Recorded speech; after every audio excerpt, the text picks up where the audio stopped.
यीशु मसीह के पवित्र नाम में रेडियंट कलीसिया और सभी ऑनलाइन व्यूअर्स को प्रेम भरा नमस्कार। हालेलुया। एक बार फिर से आज की ऑनलाइन वर्शिप सर्विस में आपका स्वागत है। वचन कहता है भजन संहिता 23 में, यहोवा मेरा चरवाहा है, मुझे कुछ घटी ना होगी। वह मुझे हरी हरी चराइयों में बैठाता है, वह मुझे सुखदाई जल के झरनों के पास ले चलता है। यहोवा मेरा चरवाहा है, मुझे कुछ घटी ना होगी। परमेश्वर का हम धन्यवाद करते हैं उस यहोवा के लिए, उस परमेश्वर के लिए जो सृष्टि का परमेश्वर है, जो उस पूरे दुनिया को अपने सामर्थ्य के शब्दों की सामर्थ्य के द्वारा बनाने वाला परमेश्वर है। वो परमेश्वर हमारा चरवाहा है, एक अच्छा चरवाहा है। और जब तक परमेश्वर हमारा चरवाहा है, वचन कहता है मुझे कुछ घटी ना होगी। आइए ऐसे परमेश्वर के लिए हम अपने आप को पूर्ण रूप से समर्पित कर सकें। एक परमेश्वर की ऐसी आराधना करें जो आत्मा और सच्चाई से हो सके और जो हमारे दिल की गहराइयों से उठे, और हम परमेश्वर के लिए अपने जीवन को एक जीवित बलिदान के रूप में ला सकें। आइए हम सब प्रार्थना करेंगे और आज की इस वर्शिप सर्विस को आरंभ करेंगे। पवित्र पवित्र पवित्र सेनाओं के यहोवा आपका धन्यवाद देते हैं। एक बार फिर से आपने हम सबको मौका दिया कि हम आपके उपस्थिति में मिल करके आएँ इस ऑनलाइन वर्शिप सर्विस के माध्यम से, और एक साथ मिल करके आपके नाम को ऊंचा उठा सकें। परमेश्वर, आप जीवित और सामर्थी प्रभु हैं जो हम सबके जीवनों में अद्भुत रीति से अपने कार्यों को करते हैं। प्रभु जी, अपने करुणा को प्रकट करते हैं और दुनिया की कोई भी ताकत हमें आपके प्रेम से अलग नहीं कर सकती। परमेश्वर, धन्यवाद करते हैं, आपने अपने नाम के द्वारा, यीशु के नाम के द्वारा हमें अपनी उपस्थिति में आने का मौका दे दिया है। परमेश्वर, आज के सभी कलीसिया के कार्यक्रमों को आपके सर्वशक्तिशाली हाथों में रखते हैं।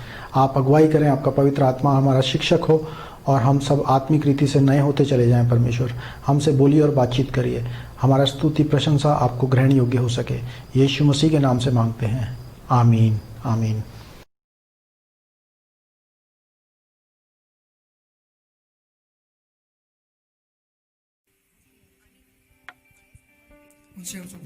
मण्डली पक्रार सम्पूर्ण प्रोसेसको नाममा जय मसीह। आज चाहिँ हामी यो महिनाको अन्तिम हप्तामा आइपुगेका छौँ कि परमेश्वरले आज हामीलाई पनि यहाँसम्म ल्याउनु भएको छ। यसै कारण हामी उहाँलाई धन्यवाद हुनेछौँ। के आउनुहोस् हामी आजको सेवा समितिलाई चाहिँ हामी सुरु गर्नेछौँ र हाम्रो परमेश्वरले हाम्रो हृदयदेखि र हाम्रो आत्मादेखि चाहिँ उहाँलाई धन्यवाद गर्नेछौँ। र यहाँ परमेश्वरको अनुग्रह र प्रेम हामीप्रति कति महान र कति अमूल्य छ कि परमेश्वर हामीलाई अति प्रेम गर्नुहुन्छ। यसै कारण हामी उहाँलाई धन्यवाद हुनेछौँ। यसै कारण यहाँ एउटा पन्दको 3 र 4 मा यसो लेखिएको छ, मैले सानो पद पढ्न चाहन्छु। मैले तिमीहरूलाई भनेको वचनले तिमीहरू अघि नै शुद्ध भइसकेका छौ। ममा रह र म तिमीहरूमा रहन्छु। जसरी हाँगा दागको बोटमा रहेन भने त्यो आफैले फल फलाउन सक्दैन, त्यसरी तिमीहरू ममा रहेनौ भने तिमीहरूले पनि सक्दैनौ। यसै कारण हामी आज सदा अनि सदा हाम्रो परमेश्वरको साथमा रहनुपर्छ र उहाँलाई हामीले आफ्नो हृदयदेखि चाहिँ धन्यवाद भन्नुपर्छ। र आउनुहोस् हामी सबैजना चाहिँ हामी आजको यो स्तुति आराधनामा जानेछौँ र हामी सबैजनालाई चाहिँ परमेश्वरले धन्यवाद भन्दै आजको हामी यो सेवा आराधना चाहिँ हामी सुरु गर्नेछौँ। यहाँ पहिलो सँगसिरहेको छ, जुन नाउँमा छ भक्ति। यीशु तपाईको सबैभन्दा उच्च, यीशु तपाईको सबैभन्दा उच्च।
जीवनदाता परमेश्वर हुनुहुन्छ अनि मुक्तिदाता परमेश्वर उहाँ बाहेक अरू कुनै ठाउँमा पनि छैन त्यो मुक्ति र त्यो आनन्द सिर्फ प्रभु क्रिस्टमा त्यो आनन्द र त्यो मुक्ति छ अनि उहाँमा मात्रै त्यो जीवन छ अनि जिन्दगी छ किनकि परमेश्वर सबैभन्दा महान अनि पवित्र असल प्रभु क्रिस्ट मात्र हुनुहुन्छ त्यसै कारण उहाँलाई महिमा उहाँलाई महिमा धन्यवाद हुन्छ कि उहाँलाई सृष्टिकर्ता अनि हाम्रो प्रभु अनि उहाँलाई जीवन दिनुहुने राजा हुनुहुन्छ किनकि उहाँमा मात्रै त्यो आशा अनि त्यो भरोसा छ र उहाँ शान्तिको परमेश्वर हुनुहुन्छ भलाइको परमेश्वर हुनुहुन्छ कि उहाँमा जीवन र मुक्ति उहाँमा मात्रै छ किनकि उहाँमा मात्रै हुनुहुन्छ मृत्युमाथि पनि पौरो भएको परमेश्वर आज हाम्रो प्रभु यीशु ख्रीष्ट मात्रै हुनुहुन्छ यसै कारण हामी उहाँलाई धन्यवाद गर्छौँ लाखौँ लाखौँ धन्यवाद दिन्छौँ उहाँलाई किनकि उहाँ पवित्र असल अनि महान हुनुहुन्छ किनकि हामीलाई जीवन दिने परमेश्वर हुनुहुन्छ उहाँ दया र भलाइ गर्ने परमेश्वर हुनुहुन्छ कि उहाँमा मात्रै आशा अनि भरोसा छ उहाँ हाम्रो सल्लाहकार हुनुहुन्छ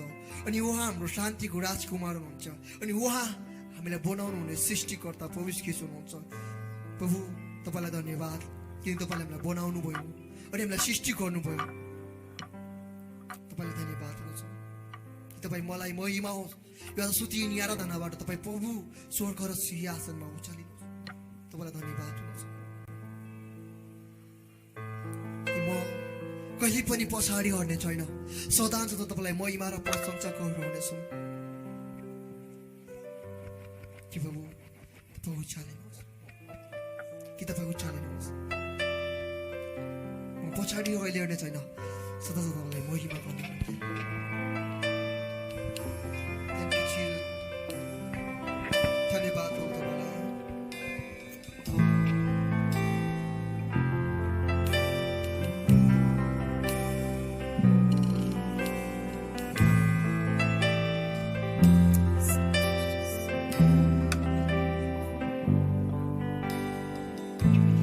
कैसा प्यार है तेरा कैसा तूने है किया तेरा प्राण दे दिया ताकि जियो मैं सदा कैसा प्यार है तेरा कि ऐसा तूने है किया तेरा प्राण दे दिया ताकि जियो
जीवनका तर मुक्तता पवित्र तपाईँलाई धन्यवाद दिनुपर्छ पवित्र आत्मा परमेश्वरले हामीलाई चलाउनु साथ पाउनु अनि हामी मात्र पाउनु प्रभु तपाईँ आत्मा हामीलाई भर्नु एकछिन तपाईँ आउनुहोस् पवित्र आत्मा आउनुहोस् तपाईँ प्रार्थना गर्नुहोस् तपाईँ हामीलाई छुनुहोस् पीछे नहीं एकछिन तपाईँ महान तपाईँ पवित्र तपाईँ आत्मा हुनुहुन्छ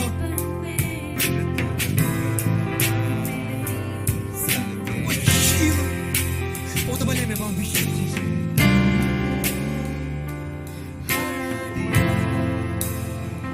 तपाईँ महान योग्य सबै चाहिँ अरू कोही पनि छैन महान र पवित्र पाप उठ्ने बिलियो तपाईँले पवित्र आत्मा तपाईँले आउनु तपाईँले राज गर्नु चाहिँ प्रत्येकको जीवन तपाईँले छुनु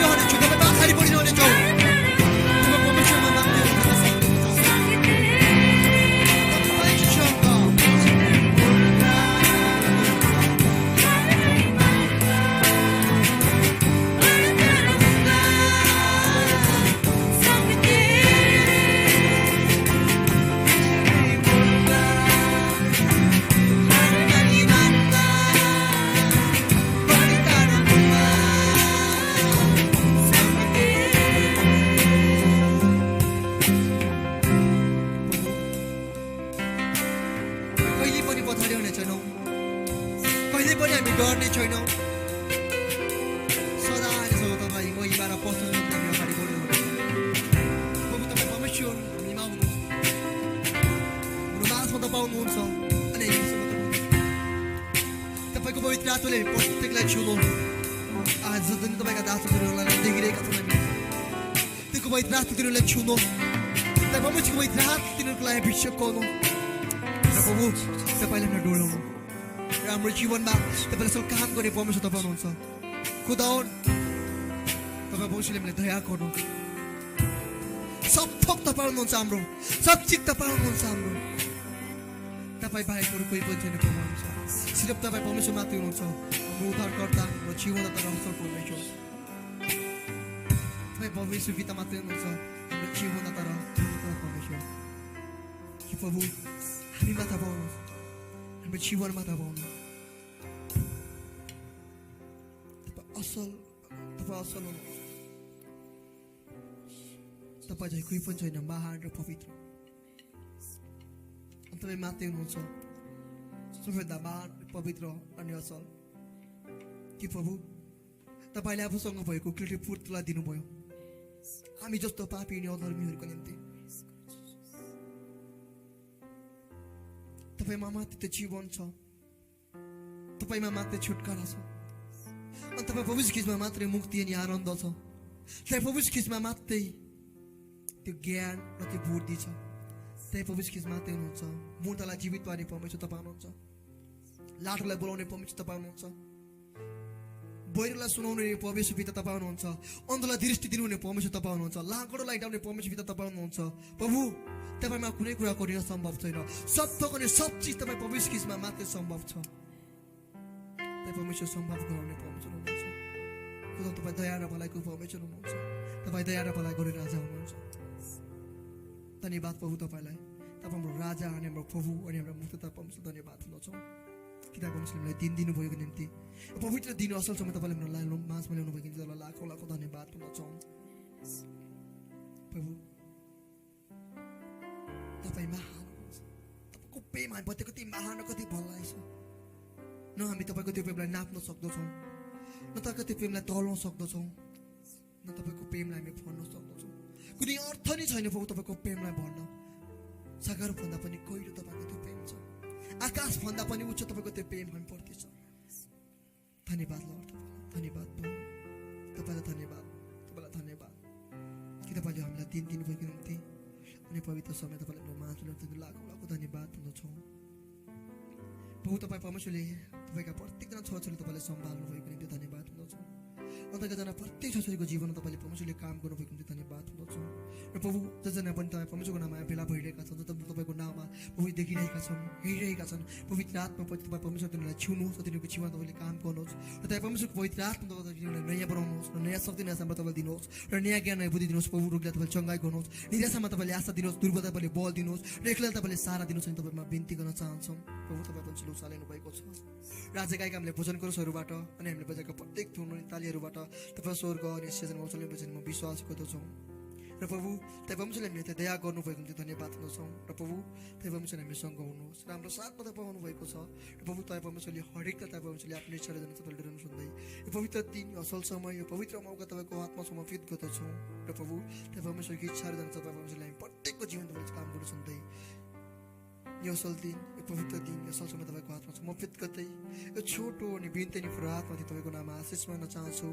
उच्च अनि पवित्र हामीलाई माया गर्ने, हामीलाई प्रेम गर्नुहुने हाम्रो जीवितता अनि हाम्रो मुक्तदाता प्रभु यीशु ख्रीष्टको नाममा आमेन आमेन।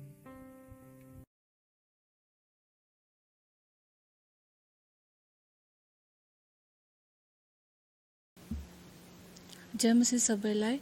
आजको मुख्य पुदा चाहिँ रोमी 7 र 8बाट लिएको छ।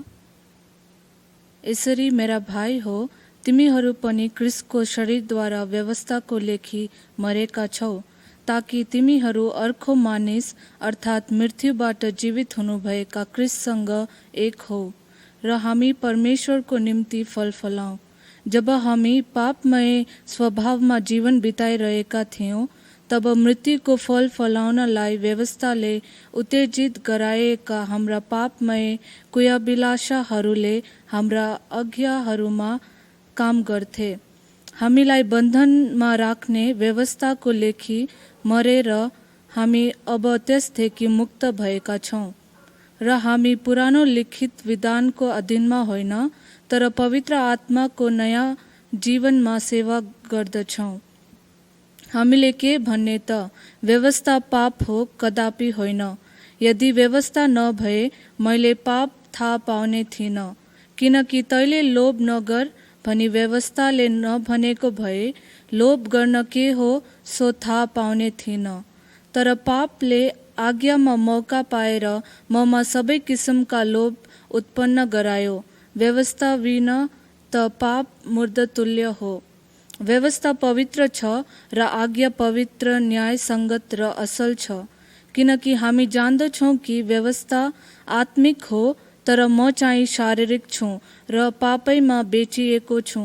किनभने पापमय स्वभाव अनुसार चल्नेहरूले शरीरका कुरामा मन लगाउँछन्, तर आत्मा अनुसार चल्नेहरूले आत्माका कुरामा मन लगाउँछन्। किनभने पापमय स्वभावमा मन लगाउनु चाहिँ मृत्यु हो, तर पवित्र आत्मामा मन लगाउनु जीवन र शान्ति हो। आमेन।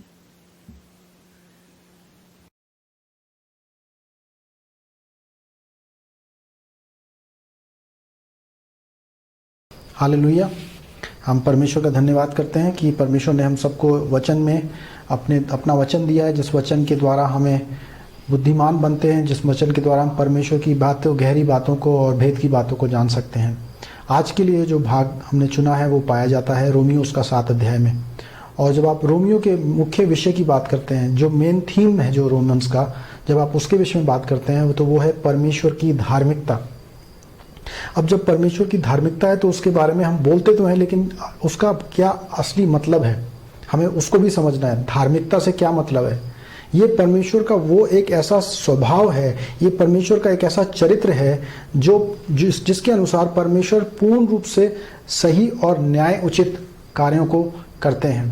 कोई भी अशुद्ध या पाप का जो अंश है वो उनके अंदर नहीं है, और ना ही वो अपने आसपास पाप को स्वीकार कर सकते हैं, क्योंकि वो परम पवित्र हैं, क्योंकि वो 100% राइचियस हैं। वो सही जीवन व्यतीत करने वाले और सही चीज़ों को ही टॉलरेट करने वाले परमेश्वर हैं। इसका दूसरे शब्दों में ये कहा जाए कि यदि कोई पापी है तो परमेश्वर की धार्मिकता कहती है कि वो पापी व्यक्ति को क्या किया जाए? दंडित किया जाए। परमेश्वर की धार्मिकता ये मांग करती है कि जो गलत करता है उसको उसकी सजा दी जाए। इसीलिए परमेश्वर का जो स्वभाव है वो पूर्ण रूप से पवित्र और पूर्ण रूप से न्याय संगत है। जो न्याय है जो न्याय उचित है, परमेश्वर उन कार्यों को सराहना करते हैं, उन कार्य वैसे कार्य उनके जीवन के द्वारा दिखाई देते हैं। और इसीलिए जब पौलुस बोलते हैं, सुसमाचार को प्रस्तुत करते हैं, तो वो कहते हैं कि सुसमाचार में परमेश्वर की धार्मिकता को प्रकट किया गया है। कैसे प्रकट किया गया है उसको हम आगे देखेंगे। अब आप पूछ सकते हैं किन के लिए इसको लिखा गया है। अब रोमियो की पुस्तक को रोम में रहने वाले मसीह विश्वासियों के लिए लिखा गया था, जो प्रभु यीशु मसीह के चेले थे, प्रभु यीशु मसीह के अनुयायी थे। और आप पूछ सकते हैं कि जब वो पहले ही से अनुयायी थे तो उनको दोबारा से सुसमाचार के विषय में सिखाने की क्या आवश्यकता थी। उसका उत्तर यह है कि वे लोग ज़रूर प्रभु यीशु मसीह के अनुयायी थे, लेकिन अभी वो अपने आरंभिक जीवन में थे। उनको और अधिक मसीह के वचन को जानना और सुसमाचार के गहरे भाव को जानना ज़रूरी था कि सुसमाचार की गहराई और सच्चाई क्या है और किस प्रकार से सुसमाचार एक चेले के दिन प्रतिदिन के दैनिक जीवन को प्रभावित करता है। किस प्रकार से एक मसीह जीवन को, एक विश्वासी, प्रभु यीशु मसीह का विश्वासी किस प्रकार से अपने मसीह जीवन को जी सकता है। इन सारी बातों के बारे में जो है पौलुस को ये परमेश्वर के आत्मा के द्वारा उभारा गया कि पौलुस इस पत्री के द्वारा कलीसिया के लोगों को बताए। और इसका एक और ये भी उद्देश्य था कि पौलुस का ये उद्देश्य था कि वो अपनी यात्रा में रोमियो की कलीसिया में जाए और रोमियो की कलीसिया के द्वारा सहायता प्राप्त करके वो स्पेन में जाकर के परमेश्वर का सुसमाचार सुनाए। और इस भाव को भी उसने प्रकट किया कि जब परमेश्वर उनको, प्रभु के दास को, पौलुस को जब रोमियो की कलीसिया के बीच में ले जाए तो रोमियो की कलीसिया उनकी सहायता करे आर्थिक रूप से और अन्य प्रकार से, ताकि उनकी आगे की जो यात्रा है, जो स्पेन की ओर जाने की यात्रा थी, उसमें उनकी सहायता कर सके। हालांकि हम जानते हैं कि वो जब रोम में गए तो उसके बाद उनको आगे यात्रा करने का अनुभव नहीं प्राप्त हुआ, क्योंकि उसी यात्रा में जब वो रोम पहुंचे उसी में उनका जीवन समाप्त हो गया। लेकिन हम देखते हैं कि सुसमाचार जो है, जो पौलुस प्रेरित के द्वारा लिखाया गया, वो कभी भी समाप्त नहीं हुआ। हालेलुया। जो परमेश्वर का वचन है वो कभी भी जो है उसको अंत नहीं किया जा सकता। बहुत से लोगों ने कोशिश करी कि हम किसी प्रकार से परमेश्वर के वचन को और सुसमाचार को अंत कर दें, लेकिन सदियों से सदियों तक लोग चले गए, बड़े बड़े साम्राज्य चले गए, लेकिन सुसमाचार कभी नहीं हटा, ना ही कभी मिटा, क्योंकि सुसमाचार ऐसा है जो परमेश्वर की सामर्थ है, उद्धार पाने वालों के लिए परमेश्वर की सामर्थ है। और परमेश्वर की धार्मिकता सुसमाचार से प्रकट की जाती है। यदि हम 7 अध्याय में जाएंगे तो उससे पहले अच्छा है कि हम इन बातों को समझें कि 7 अध्याय से पहले पौलुस ने किस प्रकार की शिक्षाओं को दिया है। तो यदि आप पहली 17 पदों को देखेंगे तो वहाँ पौलुस अपना परिचय देता है और वो कहता है कि मैं परमेश्वर का प्रेरित, यीशु मसीह का प्रेरित और उनका एक बॉन्ड सर्वेंट हूँ, मैं उनका एक गुलाम हूँ। वो अपना ऐसे परिचय देता है। मैं नहीं जानता कि आप अपना कैसे परिचय देते हैं, लेकिन जब पौलुस की बात आती है तो पौलुस अपने आप को बोलता है मैं प्रेरित और प्रभु यीशु मसीह का गुलाम हूँ। और उसके बाद वो सुसमाचार का परिचय देता है और पहली 17 पदों में जो है इस प्रकार से सुसमाचार के बारे में एक बेसिक इंट्रोडक्शन बता करके एक बेसिक परिचय बताता है कि सुसमाचार है क्या। सुसमाचार में परमेश्वर की धार्मिकता प्रकट की जाती है। और उसके बाद जब आप 1:18 से लेकर के 3:23 तक पढ़ते हैं तो वहाँ पर लिखा हुआ है सब ने पाप किया है और सब परमेश्वर की महिमा से रहित हैं। सब ने पाप किया है, चाहे यहूदी हो, यहूदियों को व्यवस्था का ज्ञान था लेकिन उसके बावजूद भी उन्होंने पाप किया। यूनानियों के पास व्यवस्था नहीं थी लेकिन उनके विवेक ही उनके लिए परमेश्वर का ज्ञान थे, क्योंकि विवेक पर हर मनुष्य के विवेक पर परमेश्वर की सच्चाई को जो है छाप दिया गया है, ताकि उसका विवेक उसको बता सके क्या सही और क्या गलत है। लेकिन उसके विपरीत परमेश्वर ने जो चीज़ अनुचित है, जो चीज़ अननेचुरल है, जो कि स्वभाव के विपरीत है, उन चीज़ों का किया, उन चीज़ों का उसने जीवन बिताया और उसके कारण उसने दंड को पाया। तो इस प्रकार से चाहे यहूदी की बात करें, चाहे यूनानी की बात करें, चाहे अन्य लोगों की बात करें जो जिनके पास व्यवस्था नहीं दी गई थी, सभी लोग, सारी मानव जाति जो है वो परमेश्वर का विरोध करने के द्वारा दोषी ठहराई गई है। और जब आप 3:24 के आगे पढ़ेंगे, 3:24 से लेकर 5:11, तो वहाँ पर बताया गया है कि अब्राहम के समान ही हर एक कोई जो विश्वास करता है वो विश्वास के द्वारा धर्मी ठहराया जाता है, क्योंकि व्यवस्था के द्वारा कोई धर्मी नहीं ठहराया जा सकता, लेकिन विश्वास के द्वारा धर्मी ठहराया जा सकता है। जब आप उत्पत्ति उसका 15 अध्याय को और 6 पद को पढ़ते हैं तो वहां पर लिखा हुआ है कि अब्राहम ने परमेश्वर पर के ऊपर विश्वास किया, परमेश्वर के वचनों के ऊपर विश्वास किया और ये उसके लिए धार्मिकता गिना गया। तो जो भी परमेश्वर के वचन को जानता है वो इस बात को समझता है कि व्यवस्था के द्वारा नहीं, व्यवस्था के पालन करने के द्वारा नहीं, अच्छे कर्मों के द्वारा नहीं, लेकिन विश्वास के द्वारा एक व्यक्ति धर्मी ठहराया जाता है। और 5:12 से लेकर जब आप 6:23 तक देखते हैं तो वहां पर जो है एक पाप से भरे एक स्वभाव के बारे में बताया गया है कि किस प्रकार से एक इंसान के अंदर एक पाप का स्वभाव है जो कि उसने अपने आदि माता पिता से प्राप्त किया है, यानी आदम और हवा से प्राप्त किया है, और इसीलिए जो है वे पापों को करता है। तो इसका मतलब ये नहीं है कि हम पाप करते हैं इसलिए हम पापी हैं, लेकिन क्योंकि हम पापी हैं, जन्म से पापी हैं, स्वभाव से पापी हैं, इसीलिए हम पाप करते हैं। तो हमारी समस्या ये नहीं कि हम पाप करते हैं, हमारी बड़ी समस्या है, उससे भी खतरनाक समस्या है, वो ये है कि हम पापी हैं और हम सारी मानव जाति के अंदर एक पाप का नियम, एक पाप का स्वभाव पाया जाता है जिससे कोई छुटकारा नहीं दिला सकता। और इन विचारों के साथ जो है हम देखते हैं कि 7 अध्याय को जो है पौलुस आरंभ करता है। और इसमें जो है एक विचार और मैं आपके सामने बताना चाहता हूं जो कि 5 अध्याय में दिया गया है कि वो दो आदम के विषय में तुलना करता है। पहला आदम जो आदम हमारा आदि पिता है, और किस प्रकार से आदम ने जब परमेश्वर की व्यवस्था का उल्लंघन किया तब उसके जीवन में मृत्यु आई, और वो मृत्यु सब लोगों में फैल गई।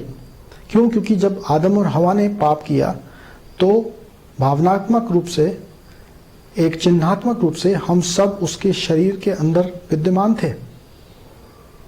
इसको समझने की जरूरत है कि जब आदम और हवा ने पाप किया तो जितनी मानव जाति उनके द्वारा उत्पन्न हुई वो सब उनके शरीर में थी। तो इसलिए जब उन्होंने पाप किया तो हम सब उनके अंदर शामिल थे और हम सब दंड के भागीदार हो गए। हम सब ने उस मृत्यु दंड को पाया। हम सब ने पापी स्वभाव को आदम और हवा के द्वारा अपने जीवन में प्राप्त कर लिया।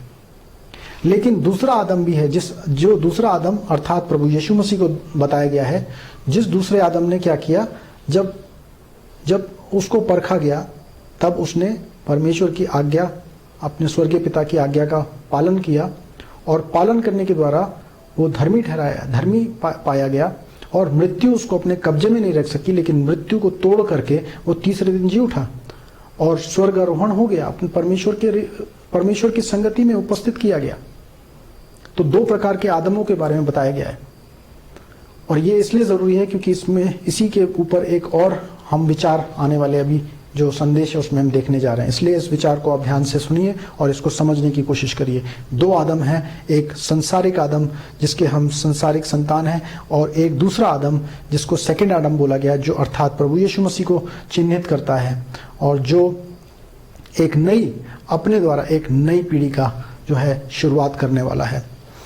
ये सब हम देखने के बाद हम अब ये देखते हैं कि 7 अध्याय में हम क्या क्या सीखते हैं। 7 अध्याय में 4 मुख्य बातों को हम सीखते हैं। पहली बात जो है, जो मसीह जीवन का वास्तविक स्वरूप क्या है।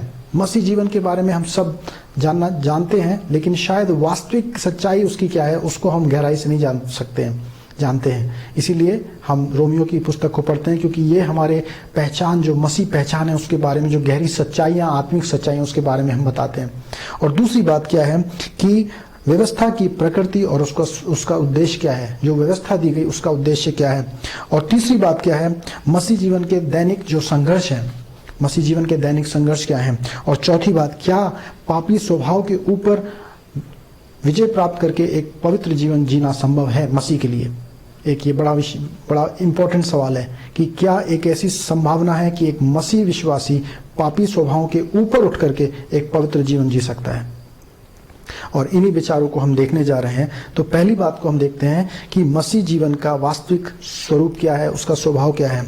जब आप रोमियो का 7 अध्याय के स्टार्टिंग में पढ़ते हैं तो वहां पर आप देखते हैं कि यहां पर लिखा है कि एक उपमा दी गई है एक स्त्री की, और एक विश्वासी को एक स्त्री के द्वारा बताया गया है कि जब तक एक स्त्री अपने पति के साथ जुड़ी हुई है तब तक वो उसके साथ जो है उसका समर्पण है, लेकिन यदि उसका पति मर जाता है तो वो मुक्त हो जाती है कि वो किसी दूसरे के साथ जुड़ जाए और उसके साथ अपना जीवन संचालित करे, अपना जीवन यापन करे। तो यहाँ पर जो पहला पति है वो व्यवस्था को प्रकट करता है और जो दूसरा पति है वो मसीह को प्रकट करता है। और वचन कहता है, पौलुस प्रेरित कहते हैं 7:4 में कि हम पहले व्यवस्था के अनुसार थे, लेकिन व्यवस्था के अनुसार क्या हुआ? व्यवस्था के अनुसार हमने निराशा, पाप और मृत्यु को अनुभव किया। लेकिन जब मसीह की देह के द्वारा हम व्यवस्था के लिए मर गए तो हम यीशु मसीह के साथ जोड़ दिए गए, और जब हम यीशु मसीह के साथ जोड़ दिए गए तो अब हम यीशु के हो गए हैं। हालेलुया। और वचन बताता है कि यीशु के हो गए ताकि परमेश्वर के लिए हम फलों को उत्पन्न करें। तो यही एक मसीह का जो है एक सच्चाई है कि जो व्यवस्था से और संसार की बातों से और पाप के अधिकार से वो छूट करके परमेश्वर की मृत्यु, यीशु मसीह की मृत्यु के द्वारा वो परमेश्वर में जुड़ चुका है और वो परमेश्वर के लिए जो है अब अपना जीवन बिता सकता है। आप सवाल पूछ सकते हैं कि ऐसा कैसे हो सकता है, क्योंकि मसीह 2000 साल पहले इस संसार में आए, तो वो मेरे लिए कैसे, मैं उनके शरीर में होकर के कैसे अपने आप को मरा हुआ मान सकता हूँ। आप जब गलतियों की पुस्तक उसका 2 अध्याय आप 20 पद पढ़ेंगे तो वहां पर लिखा हुआ है, पौलुस प्रेरित कहते हैं कि मैं मसीह के साथ क्रूस पर चढ़ाया गया, और वो ना केवल अपने लिए लेकिन वो सारे उनके लिए जो यीशु मसीह के सामने अपना जीवन समर्पित कर देते हैं, उनके लिए वो एक वचन है कि हर एक के लिए जो है वो वचन लागू होता है। जैसे हम पहले आदम के साथ शामिल थे जब उसने परमेश्वर का विरोध किया, ठीक वैसे ही जो विश्वास करने वाले हैं वो दूसरे आदम के साथ शामिल हो जाते हैं जब वो क्रूस के ऊपर अपनी जान दे रहे थे, जब वो क्रूस के ऊपर यातनाओं को और परमेश्वर के क्रोध का अनुभव कर रहे थे। उस समय हम सब यीशु मसीह के देह में शामिल थे, और इसीलिए जो उनके आगे के अनुभव है हम उसमें भी शामिल होते हैं। जब मृत्यु के बाद उन्हें पुनरुत्थान को पाया तो जिस प्रकार से हम उनकी शरीर में शामिल थे उसी प्रकार से हम उनके पुनरुत्थान में भी शामिल हो कर दिए जाते हैं। हालेलुया। अब हमारे अंदर क्या है? पुनरुत्थान का जीवन है, और जिस प्रकार से वो एक नए स्वरूप में उठा दिए गए, मृत्यु के अनुसार गाड़े गए, लेकिन परमेश्वर के पुनरुत्थान की सामर्थ्य के और नए जीवन के अनुसार उठा दिए गए, उसी प्रकार से वचन कह देता है कि अब तुम जो हो यीशु के हो गए हो, मसीह के हो गए हो, और अब तुम मसीह में एक नई सृष्टि बना दिए गए हो। 2 कुरिन्थियों उसका 5:27-17 में लिखा हुआ है, 2 कुरिन्थियों 5:17 कि अब तुम जो है मसीह में एक नई सृष्टि बना दिए गए हो। ना केवल ये, लेकिन संत पौलुस कह देते हैं कि 5 और 11 में अब मसीह की मृत्यु के द्वारा अब परमेश्वर पिता के साथ तुम्हारा मेल मिलाप करा दिया गया है। और इससे ज्यादा क्या हो सकता है कि जो परमेश्वर हम जिसके विरोध में आ गए थे पाप करने के द्वारा, अब हमारा मेल मिलाप करा दिया गया है, और यीशु मसीह के मृत्यु के द्वारा क्योंकि पाप को दंडित कर दिया गया है, इसलिए हम अब परमेश्वर के सामने धर्मी ठहराए गए हैं। अब जो है जस्टिफाइड करार किए गए हैं। अब हमारा दोष का जो पत्र था, जो हमारे सजा का जो पत्र था, जो हमारी पनिशमेंट थी, वो पनिशमेंट हटा दी गई है हमेशा के लिए। हालेलुया। अब हमने क्षमा का अनुभव कर लिया है। हालेलुया। कितनी उत्तम बात है। और परमेश्वर कहते हैं 6 पद में, परमेश्वर का वचन 7:6 में कहता है, ताकि जब व्यवस्था से हम बंधे थे तब उसके अनुसार मर कर उसमें ऐसे मुक्त हो गए हैं कि अब हम लेख की पुरानी विधियों के अनुसार नहीं परंतु पवित्र आत्मा की नई विधि के अनुसार हम चलते हैं। अब लेख के अनुसार नहीं चलते, लेकिन पवित्र आत्मा की नई विधि के अनुसार एक नया सिस्टम आ गया हमारे अंदर। पुराना करप्शन का सिस्टम हटाकर एक नया सिस्टम ला दिया गया है जो पवित्र आत्मा के अनुसार है और पवित्र आत्मा की नई विधि के अनुसार हमें आगे बढ़ाता है। हालेलुया। ये हमारी असली पहचान है। तो हम इसमें से क्या सीख सकते हैं? पहली बात यह है कि हम जो है व्यवस्था के अनुसार हमारे अंदर मृत्यु का अनुभव किया, लेकिन जब हम मसीह की मृत्यु के द्वारा, मसीह की देह में जो उसने क्रूस पर मृत्यु का अनुभव किया, जब उसके द्वारा हम व्यवस्था के लिए मर गए तब मसीह के हो गए, और मसीह के अनुभव में हमने पुनरुत्थान के द्वारा एक नई सृष्टि का अनुभव किया। हम नई सृष्टि बना दिए गए, और अब जैसा कि यूहन्ना 5:24 में लिखा गया, अब हम मृत्यु से पार होकर जीवन में लाए गए हैं। हमने पहले आदम में जो मृत्यु पाई थी, अब दूसरे आदम में हमने पुनरुत्थान और जीवन को पाया है, और अब हम परमेश्वर के लिए फल उत्पन्न कर सकते हैं, धार्मिकता के फल, पवित्र कार्यों के द्वारा, पवित्र जीवन के द्वारा, एक ऐसा जीवन जो परमेश्वर के लिए एक जीवित सुगंध है, एक परमेश्वर के लिए एक जीवित आराधना है, एक ऐसा जीवन अब हम पवित्र आत्मा के सामर्थ्य के द्वारा जीते हैं। और अब हम जो है नियम के अधीनता में नहीं लेकिन परमेश्वर के अधीनता में आ चुके हैं। हालेलुया, ये हमारी पहचान है। और दूसरी बात जो है कि जो नियम है उसका क्या स्वरूप है, उसका क्या स्वभाव है। जब आप व्यवस्था की बात करते हैं तो हम ये सोच सकते हैं कि अरे व्यवस्था के द्वारा व्यवस्था तो बुरी होगी, और पौलुस पूछ लेता है तो हम क्या कहें 7 का 7 में, क्या व्यवस्था पाप है? और पौलुस कहता है नहीं, ऐसा नहीं हो सकता। और जब आप उसका आगे पढ़ते हैं तब अब 12 पद में लिखा हुआ है कि जो है कि व्यवस्था तो भली है और अच्छी है। और भली और अच्छी क्या चीज होती है? जो अपना पर्पस पूरा करे वही भली है, जो पर्पस पूरा ना करे तो वो भला नहीं है। राइट? व्यवस्था ने अपना पर्पस पूरा किया इसलिए वो भली थी। अब आप पूछेंगे व्यवस्था का पर्पस क्या था? व्यवस्था का पर्पस धर्मी ठहराया जाना नहीं था, क्योंकि व्यवस्था के द्वारा कोई धर्मी नहीं ठहराया जा सकता। तो व्यवस्था का पर्पस क्या था? उद्देश्य क्या था? व्यवस्था का उद्देश्य था ताकि हमारे अंदर एक पाप का जो ज्ञान है, पाप की बातों का ज्ञान है, बुरी बातों का जो ज्ञान है, उसको उत्पन्न करे। तो ये एक हमारे लिए एक आत्मिक थर्मोमीटर था जिसके द्वारा हम जान सकते हैं कि सही क्या है और गलत क्या है।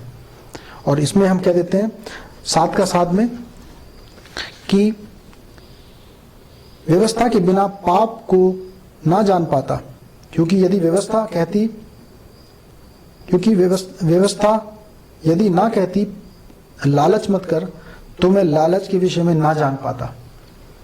तो व्यवस्था क्या करती है? हमें पाप का बोध कराती है। ना केवल ये, लेकिन व्यवस्था के द्वारा क्या होता है? हमारे अंदर दोष उत्पन्न होता है, दोष की भावना उत्पन्न होती है, क्योंकि हम जानते हैं कि व्यवस्था की जो मांग है उसको हम पूरा नहीं कर रहे हैं। हमने निरंतर व्यवस्था के विपरीत काम किया। तो न केवल पाप का ज्ञान उत्पन्न होता है, लेकिन दोष की भावना भी हमारे अंदर उत्पन्न होती है, गिल्टी कॉन्शियंस उत्पन्न होता है। और बाइबल कह देती है, पौलुस कह देता है, जो व्यक्ति पाप करेगा वो निश्चित मारा जाएगा। तो व्यवस्था क्या है? एक सीटी स्कैन मशीन के समान है। सीटी स्कैन मशीन कोई बीमारी उत्पन्न नहीं करती है।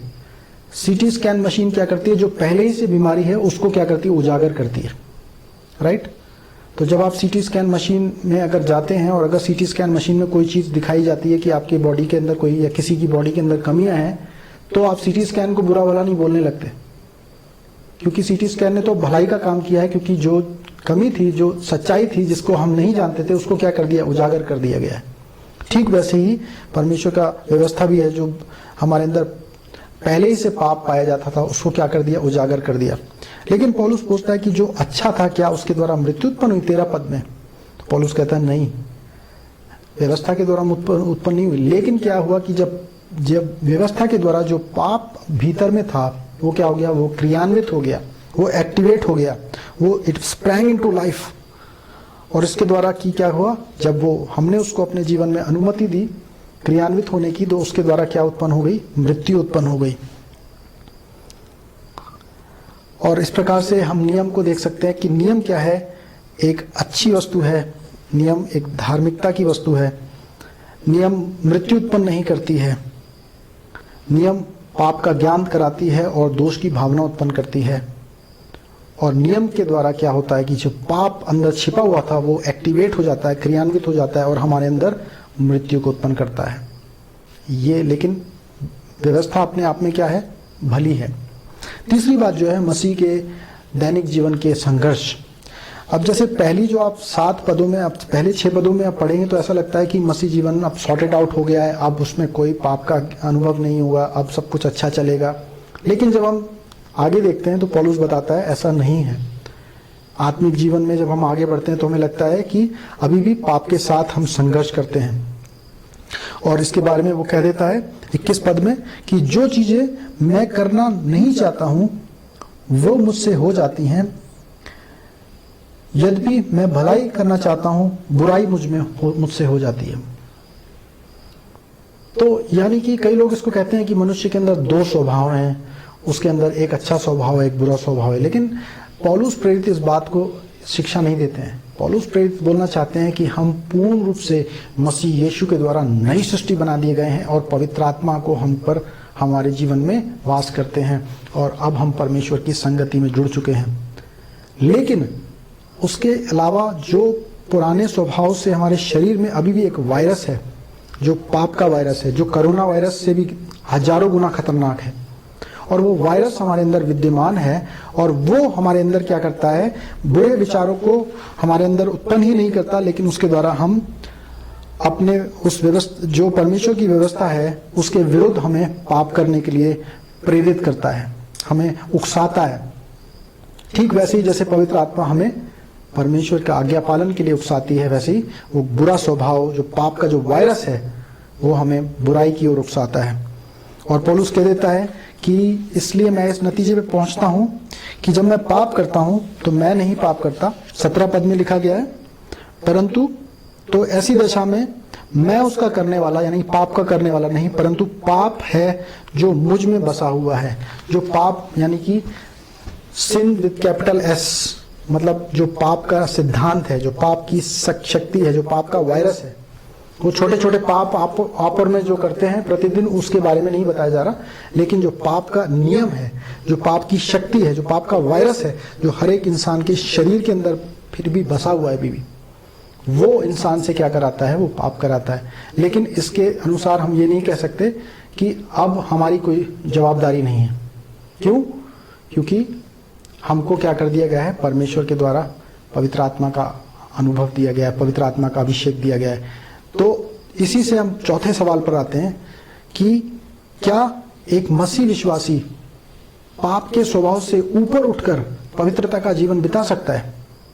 हम धन्यवाद करते हैं कि रोमियो की पुस्तक 7वें अध्याय पे खत्म नहीं हो गई, लेकिन 8वें अध्याय पे भी उसका जाना हुआ, जो हमें बताता है कि हाँ, ऐसा पॉसिबल है कि एक मसीह विश्वासी पवित्र जीवन जी सकता है। उसको पाप के अनुसार जीवन बिताने की उसको आवश्यकता नहीं है, क्योंकि उसको शक्तिशाली बनाया गया है कि वो पापी स्वभाव से ऊपर उठकर पवित्रता का जीवन जी सके। हमारे पास पावर है, अब आप उसको कितना उपयोग करते हैं और कितना नहीं करते हैं, ये आपके और मेरे ऊपर डिपेंड करता है। लेकिन हमारे पास शक्ति दिया गया है, हमें सामर्थ्य बनाया गया है ताकि हम पवित्र जीवन बिता सकें। और जब आप बाइबल की बात करते हैं तो मसीह जीवन को एक आत्मिक युद्ध के स्वरूप भी बताया गया है, और जो उस आत्मिक युद्ध में जो आपका मन है, वो उसका युद्ध स्थल है। मन मतलब कि जो आपकी शख्सियत का जो सबसे ज्यादा गहरी जो कोर पहचान है आपकी, जो आपका मन है, जो आपका हृदय है, वहां पर क्या हो रहा है, एक मलयुद्ध चल रहा है, जिसमें परमेश्वर की ताकतों से अंधकार की ताकतें जो हैं उसमें एक संघर्ष में है। और पौलुस कह देता है कि निरंतर है, हमारे दिमाग में अनेकों प्रकार के थॉट्स आ रहे हैं, लेकिन वो थॉट्स क्या हैं कि हम हर एक थॉट का, 2 कुरिन्थियों उसका 10 अध्याय के 5 पद में कहता है, हर एक ऐसे विचार का जो परमेश्वर के ज्ञान के विरोध में उठता है, उसको हम बंदी बना देते हैं, और उसको हम परमेश्वर के आज्ञाकारिता के लिए उसको हम हर विचार को तैयार कर देते हैं। और मसीह जीवन के विषय में हम जब 8 अध्याय के विषय में देखते हैं तो यही विचार दिया गया है 8 अध्याय में, और उसमें लिखा हो गया है कि शरीर पर मन लगाना तो मृत्यु है। जहां पर आप अपना थॉट लगा रहे हैं, उसी प्रकार से आपके अंदर वो वर्क उत्पन्न होने लगेंगे, उसके कार्य। परंतु आत्मा पर मन लगाना जीवन है, क्योंकि 5 पद में लिखा है, क्योंकि शारीरिक व्यक्ति शरीर की बातों पर मन लगाते हैं, परंतु आत्मिक तो आत्मा की बातों पर मन लगाते हैं।